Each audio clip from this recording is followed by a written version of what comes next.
Assalamualaikum warahmatullahi wabarakatuh.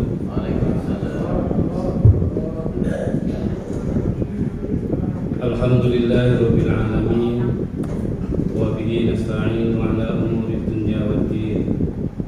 Wassalatu wassalamu ala asyrafil anbiya wal mursalin wa ala alihi washabbihi ajmain.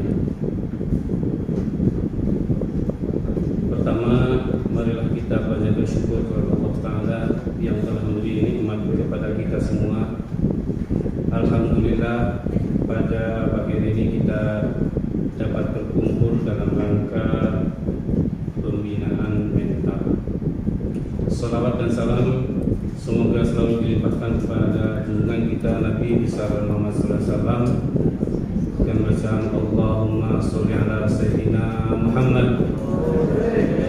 Semoga kita mendapat syafaat di yaumul qiyamah.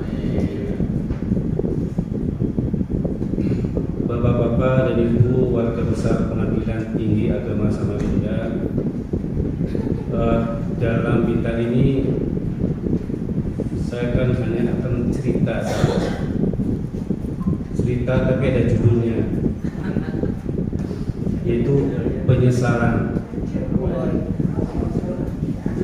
Ada lagunya untuk penyesalan. Pak Supadi tinggal nyanyi.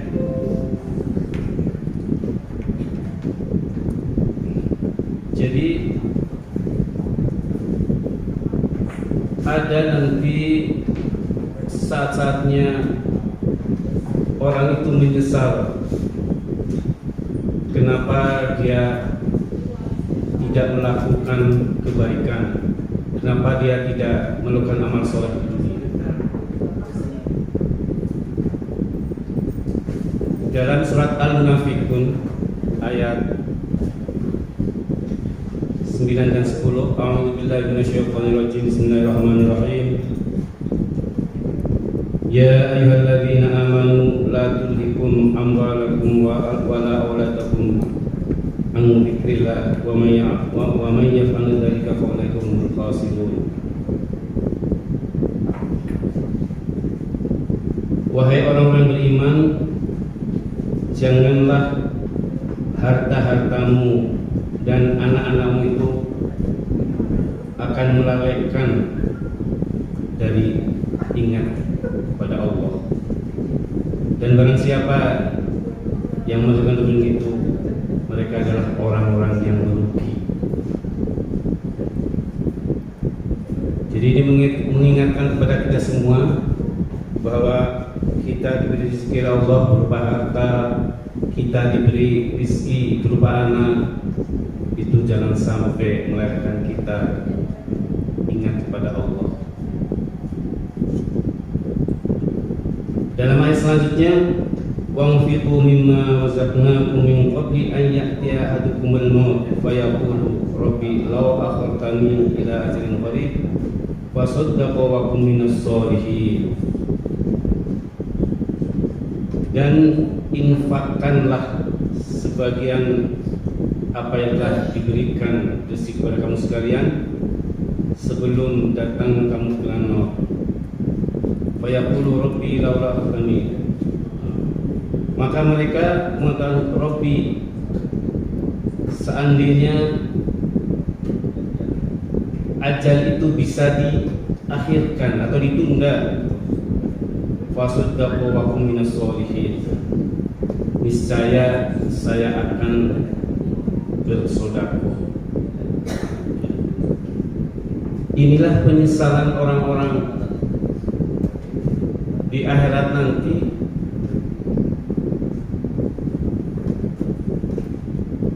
Dia tahu bahwa sedekah itu ada manfaatnya, sedekah itu pahalanya besar setelah dia di akhirat.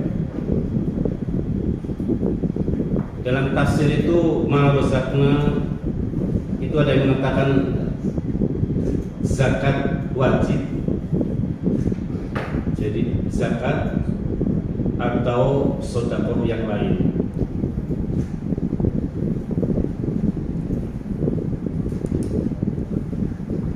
Dalam ayat lain itu ayat As-Sajdah, A'udzubillahi minasyaitonir rajim. Bismillahirrahmanirrahim. Qul yatawaffakum malakul maut alladzi ukkila tsumma ila rabbikum turja'un. Walau tara idil mujrimuna nakisu ru'usahum 'inda rabbihim. Rabbana absarna wa sami'na fa'amal sholihan inna muqinun. Ini bagi teman-teman yang aktif kalau Jumat subuh, nah itu sering mendengar surat Sajdah. Hadis ini, Rabbana absarna wa sami'na fa'amal sholihan inna muqinun. Ini juga penyesalan mereka. Ya Allah, absarna wa sami'na, saya melihat, wa sami'na, dan mendengar siksaan dalam neraka itu. Fa'amal sholihan inna muqinun. Tidak menyesal, sehingga tahu bahwa siksaan atau balasan orang-orang yang berbuat maksiat kepada Allah. Fa'amal sholiha, saya akan berbuat soleh.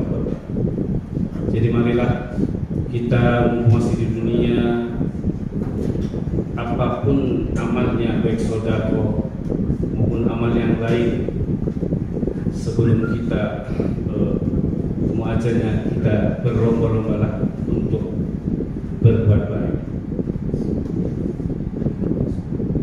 Falaula idza balaghakum wa antum hina idzin tanzurun wa nahnu aqrabu ilayhi minkum walakin la tubsirun. Di surat Al-Waqiah yang sering kita baca. Falaula idza balaghakum, maka apabila telah sampai di tenggorokan itu sakaratul maut, wa antum hina idzin tanzurun, disitulah kamu sekarang akan melihat apa? Itu perjalanan hidup di dunia. Jadi CCTV yang sekarang ada Arjo itu bukan dulu nggak ada. Sejak yang dilakukan oleh Allah sana itu sudah ada CCTV Raqib dan Atid. Nah, CCTV yang dicatat oleh Raqib dan Atid ketika sakaratul maut itu akan diperlihatkan, sehingga kita kan sering melihat jenazah atau mayat, ada yang senyum, ada yang mendelik, apa yang mendelik itu melotot, ada yang tidak bisa dipejamkan, ada yang itu kondisi-kondisi bagaimana sebelum sakaratul maut dia melihat CCTV, melihat amal-amalnya dan melihat balasan dari Allah. Dan ini ada suatu cerita yang sudah masyhur lah, kita sering mendengar, yaitu sahabat Nabi Sallallahu Alaihi Wasallam yang bernama Sya'ban. Bahwa sahabat itu adalah bukan sahabat yang terkenal, bukan sahabat yang sering disebut oleh Rasulullah SAW. Tapi Sya'ban ini kelebihannya, dia kalau jamaah mesti di pojok di depan. Kenapa dia mengambil posisi di pojok depan? Katanya supaya tidak mengganggu orang lain. Dia istiqomah di situ terus. Suatu ketika sholat subuh, Rasulullah SAW kehilangan rukuk. Ini Sya'ban, biasanya sebelum subuh sudah ada di pojok ini. Sudah beberapa hari Sya'ban dia tidak ada. Dan pagi itu Sya'ban belum datang. Kemudian ditunggulah sholat jamaah itu, ditunggu barangkali mungkin Sya'ban masih di perjalanan.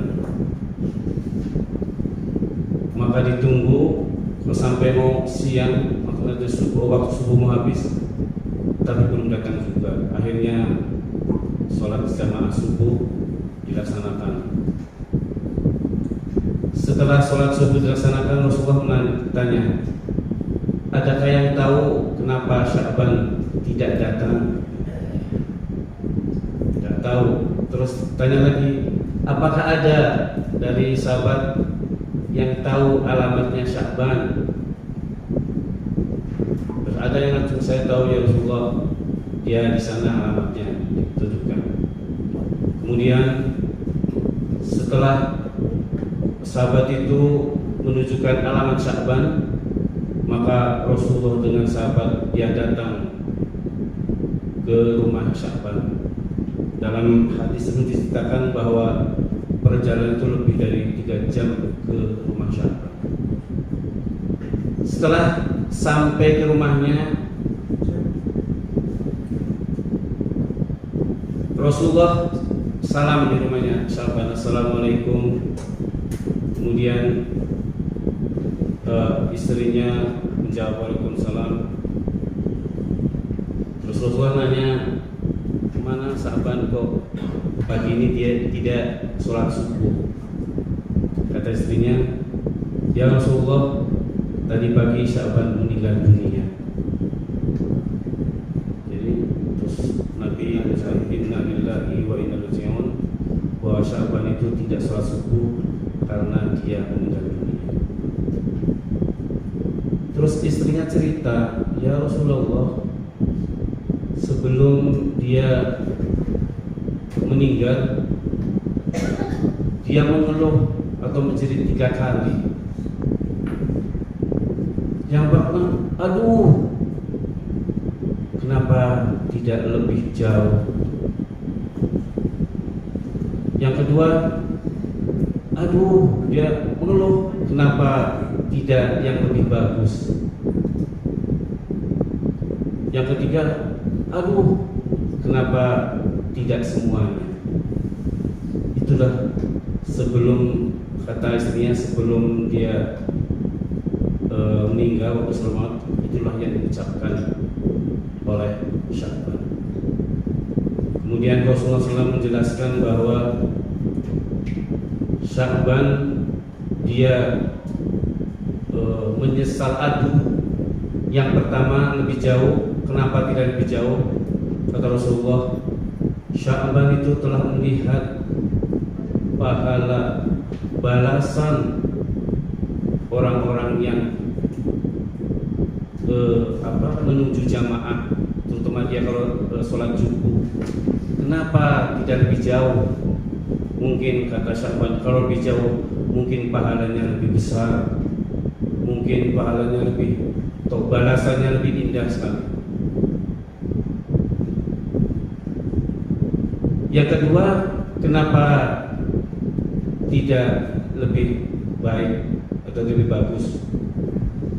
Kata Rasulullah menceritakan, suatu ketika Sya'ban mau sholat subuh pagi-pagi, dia kedengaran dingin sekali, sehingga dia pakai jaket karena dingin. Di jalan katanya ketemu sama orang yang kedinginan, hampir gak kuat apa-apa, makanya dia baju yang merangkapnya jaketnya itu dikasihkan sama orang itu, dan dipapahnya orang itu ke masjid dan berjamaah. Nah, itu kata Rasulullah, itulah penyesalan Sya'ban, kenapa kok tidak yang bagus tadi, yang di dalam itu yang dikasihkan kepada orang yang kedinginan.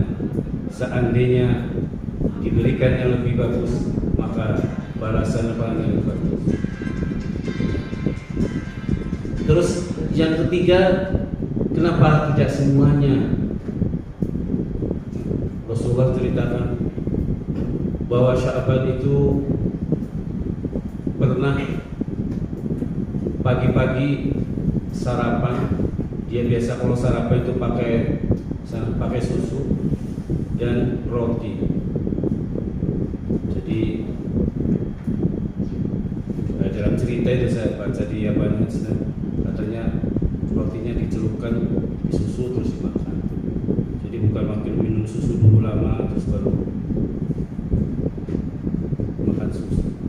Dan itu satu ketika waktu dia sarapan itu ada orang yang minta. Dia cerita bahwa saya sudah 3 hari tidak makan, maka dikasihlah separuhnya roti itu dan susunya separuhnya. Itulah dia menyesal kenapa tidak semuanya. Kalau semuanya mungkin pahalanya akan lebih besar dan balasannya akan lebih. Itulah penyesalan Sya'ban, apa yang dia dilaksanakan amal-amal. Maka dari itu marilah mumpung kita masih sehat, jadi nikmat oleh Allah, kita berbuat baik, kita beribadah dan berobat kepada orang mumpung kita diberi Allah. Jadi kalau sholat subuh kayaknya nanti Pak Taswir sholatnya di Rawasari. Nanti orang Rawasari di masjidnya Pak Taswir. Bapak roti. Itulah penyesalan dalam ayat ini, banyak sekali penyesalan baik orang kafir maupun orang yang telah berbuat di dunia dan tiap masa. Mungkin itu saja yang saya sampaikan. Kurang lebih mohon maaf. Akhirnya wassalamualaikum warahmatullahi wabarakatuh.